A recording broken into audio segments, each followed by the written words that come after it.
Welcome to my YouTube channel. இப்போ பார்க்க போகிற வீடியோவை நமக்கு யார் ஸ்பான்சர் பண்ணுறாங்கன்னா, எஸ்பிஓ டிஜிட்டல் மார்க்கெட்டிங். இது ஒரு ஆன்லைன் ஜாப்புங்க.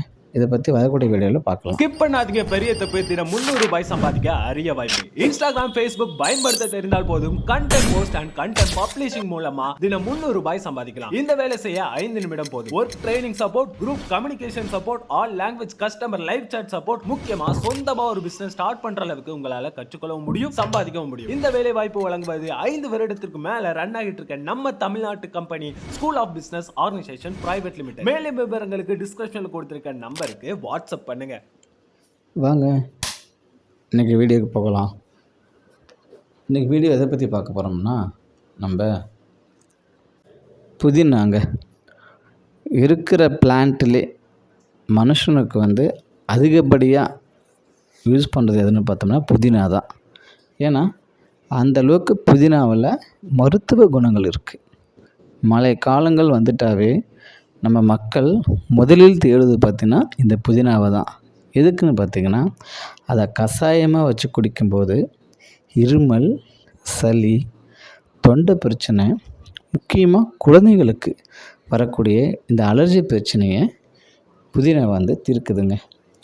அடுத்ததாக பார்த்தோம்னா, சின்னவங்க வர பெரியவங்க வர பார்த்திங்கன்னா புதினா சட்னியை அதை கொஞ்சம் புளி போட்டு தூக்கலாக சாப்பிட்டு பார்த்தோம்னா, கம்மியாக சாப்பிட்றவங்க கூட அதிகப்படியான சாப்பாடு சாப்பிடக்கூடிய தூண்டுதலை இந்த புதினா உருவாக்குது. மூணாவதாக பார்த்தோம்னா, இந்த புதினா சாப்பிட்றதுனால சில பேர் உடல் ரொம்ப பருமனாக இருக்கும். அவங்களால நடக்க முடியாது, எந்திரிக்க முடியாது, சுவாசிக்க முடியாது. அவங்க சுவாசிக்கவே பார்த்தோம்னா பல மணி நேரம் எடுத்துக்குவாங்க, மூச்சு வாங்கும்.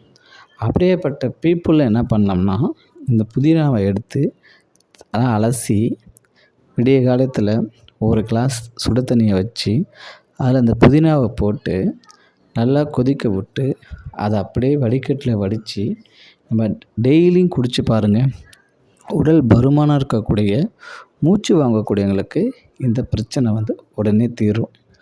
அடுத்தபடியாக பார்த்தோம்னா, புதினாவை அதிகப்படியாக எடுக்கிறதும் ஒரு பக்கத்தில் நம்மளுக்கு விளைவை கொடுக்கும். அப்புறம் பார்த்தீங்கன்னா புதினா ஜூஸ், அது அப்படியே நம்ம என்ன பண்ணலாம், நம்ம நாட்டு நெல்லிக்காய் இருக்குது பார்த்திங்களா, இந்த நாட்டு நெல்லிக்காய் கூட இந்த புதினாவை கொஞ்சம் சேர்த்து அதை அப்படியே ஜூஸாக அடித்து குடிக்கும் பொழுது உடலில் உள்ள உஷ்ணங்கள், சில பேர் உடம்பு பார்த்திங்கன்னா ஹீட்டாகவே இருக்கும், அது குறையுங்க.